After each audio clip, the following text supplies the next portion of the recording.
حامد خان نے کہا نہیں، اس کیس میں ہم نے جوڈیشل کمیشن کی تشکیل سے متعلق کوئی استدعا نہیں کی۔ جسٹس جمال مندوخیل نے کہا کہ آپ نے اپنی درخواست میں لکھا ہے کہ 9 مئی واقعے میں درجنوں شہری ہلاک ہوئے۔ آپ نے 9 مئی کو ہلاک ہونے والے کسی شہری کا کوئی ڈیتھ سرٹیفکیٹ لگایا ہے؟ کوئی ایک سرٹیفکیٹ تو ہمیں دکھا دیتے۔ جسٹس امین الدین خان نے کہا کہ شہری ہلاکتوں کی کہیں کوئی پرائیویٹ کمپلینٹ فائل ہوئی، کوئی ایک آدھ ایف آئی آر کروائی ہو وہی دکھا دیں۔ جسٹس حسن نظر رضوی نے اسی سوال کو آگے بڑھاتے ہوئے پھر ایک اور سوال پوچھا۔ انہوں نے کہا کہ 9 مئی واقعے میں ہلاک ہونے والے شہریوں سے متعلق کوئی میڈیا رپورٹس، اگر کوئی میڈیا نے رپورٹ کیا ہے تو وہی دکھا دیں۔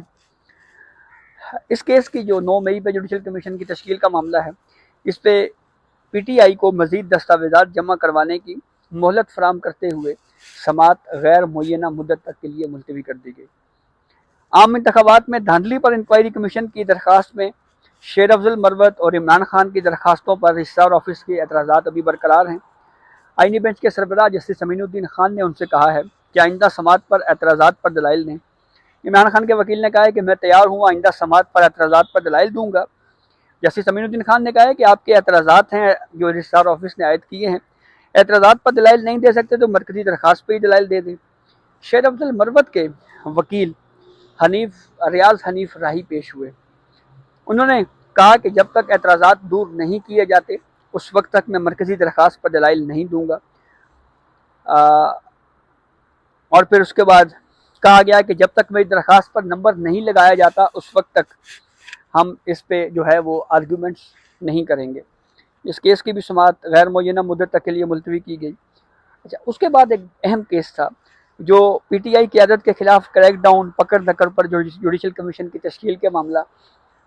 اس کیس کی جسٹس امین الدین خان کی سربراہی میں 5 رکنی آئینی بینچ نے جب سماعت کا آغاز کیا تو سلمان اکرم راجہ پیش ہوئے جو پاکستان تحریک انصاف کے سیکرٹری جنرل بھی ہیں اور عمران خان کے وکیل ہیں۔ انہوں نے کہا کہ پی ٹی آئی قیادت کے خلاف ناروا سلوک روا رکھا گیا۔ جسٹس جمال مندوخیل نے کہا کہ آپ نے درخواست میں لکھا ہے کہ پی ٹی آئی قیادت کو ٹارگٹ کیا جا رہا ہے، اس سے کیا مراد ہے؟ سلمان راجہ نے کہا کہ چیف جسٹس کے نام بانی پی ٹی آئی نے کھلا خط لکھا، پی ٹی آئی قیادت کے خلاف متعدد کیسز درج کیے گئے، میں عدالت کی معاونت کرنا چاہتا ہوں، ساری صورتحال پر جوڈیشل کمیشن کی تشکیل کیوں ضروری ہے؟ انتظار بنجوتا کا معاملہ بھی آپ دیکھ سکتے ہیں، یہ وکیل ہیں ایڈوکیٹ اور یہ اغوا ہوئے تھے اور پھر اگلے اغوا ہونے کے کچھ دن بعد پھر ایک ان کی ویڈیو سامنے آئی جس میں وہ بازیاب ہوئے۔ اس کے اوپر بات کرتے ہوئے سلمان راجہ نے کہا کہ انتظار بنجوتا اغوا ہوئے اور جس ڈرامائی انداز میں بازیاب ہوئے عدالت اسے دیکھے۔ جسٹس مسرت ہلالی نے پوچھا کہ کیا انتظار بنجوتا نے پولیس کو اپنا بیان ریکارڈ کروایا؟ تو اس میں سلمان راجہ نے کہا کہ انتظار بنجوتا کو کہا گیا تھا کہ آپ کسی سے مل نہیں سکتے، وہ سو نہیں سکتے تھے، نہ ہی بات کر سکتے تھے۔ جسٹس جمال مندوخیل نے کہا کہ ہمیں حقائق کو ماننا پڑے گا، ہم کسی کو بازیاب تو کروا سکتے ہیں لیکن ایسا کیوں ہو رہا ہے ہم اس کو روک نہیں سکتے۔ اب روک نہیں سکتے کہ آبزرویشن جسٹس جمال مندوخیل صاحب نے کیوں دی، اس کو انہوں نے مزید آگے جا کے کلیریفائی کیا اور کہا کہ آپ پارلیمنٹ میں ہیں، یعنی پاکستان تحریک انصاف اس وقت پارلیمنٹ میں ہے، پارلیمنٹ ہی متعلقہ فورم ہے، پارلیمنٹ میں جا کر اس پر آواز اٹھائیں۔ سلمان راجہ نے کہا کہ پارلیمنٹ اس کے اوپر کچھ نہیں کر سکتی۔ جسٹس جمال مندوخیل نے کہا پارلیمنٹ بہت کچھ کر سکتی ہے، پارلیمنٹ ہی اصل فورم ہے۔ سلمان راجہ نے کہا کہ اٹارنی جنرل نے کہا تھا جب یہ کیس چل رہا تھا، میرے خیال میں ہائی کورٹ میں یہ کیس اس وقت چل رہا تھا، تو اس وقت انتظار بنجوتا کے بارے میں اٹارنی جنرل نے یہ بیان دیا تھا جی کہ وہ کل رہا ہو جائیں گے، پھر سب نے بازیاب ہو جائیں گے، پھر سب نے دیکھا کہ وہ کس طرح بازیاب ہوئے۔ لوگ خوفزدہ ہیں، ہر دوسرے دن کوئی نہ کوئی اغوا ہو رہا ہے۔ آپ کی بات درست ہے، جب کیسز مختلف فورم پر چل رہے ہوں تو پھر کمیشن آف انکوائری کیا کر سکتا ہے؟ یہ سوال سابق چیف جسٹس ناصر الملک کے دور میں بھی آیا تھا۔ جسٹس حسن نظر رضوی نے اس پہ ایک سوال پوچھا، کہا کہ یہ 35 پنکچر والے معاملے پر یہ سوال اٹھا تھا، آپ اسی کی بات کر رہے ہیں؟ جسٹس محمد علی مظہر نے کہا کہ انکوائری کمیشن ایکٹ کے تحت کمیشن کی تشکیل کا اختیار کس کا ہے؟ سلمان راجہ نے کہا کہ اختیار تو حکومت کا ہے لیکن سپریم کورٹ بھی کمیشن بنا سکتی ہے۔ بھارت میں جب ریاست خود گجرات فسادات میں ملوث تھی تو سپریم کورٹ نے اپنے اختیار استعمال کیا، جب ریاست کرمنل ہو تو پھر عدالت اپنا اختیار استعمال کر سکتی ہے۔ جسٹس جمال مندوخیل نے کہا کہ یہ صورتحال پیدا ہوئی، اس کی کوئی سیاسی جماعت بینیفیشری بھی ہوگی۔ سلمان راجہ نے کہا ہے کہ یہ فیصلہ کوئی اور کرتا ہے، کون زیر عتاب ہوگا اور کون بینیفیشری۔ ہر دور میں ایک سیاسی جماعت زیر عتاب ہوتی ہے اور دوسری سیاسی جماعت بینیفیشری ہوتی ہے۔ جسٹس مسرت ہلالی نے کہا ہے کہ پھر آپ لوگ پارلیمنٹ میں کیوں جاتے ہیں؟ سلمان راجہ نے کہا ہے کہ عدالت سی سی ٹی وی فوٹیج دیکھ سکتی ہے۔ سی سی ٹی وی فوٹیج تو متعلقہ عدالت میں آپ کا دفاع ہو سکتا ہے، یہ سوال جسٹس جمال مندوخیل نے پوچھا تو اس پہ سلمان راجہ نے کہا ہے کہ حیرت کی بات ہے 10 سیکنڈ کی سی سی ٹی وی فوٹیج ہے۔ یہ تو سی سی ٹی وی فوٹیج میں ہے کہ صوفے کو آگ لگی ہوئی ہے، اس سی سی ٹی وی فوٹیج سے یہ نہیں پتہ لگ رہا کہ وہ آگ لگائی کس نے، کور کمانڈر ہاؤس کا گیٹ کس نے کھولا، یہ سی سی ٹی وی فوٹیج میں نہیں ہے۔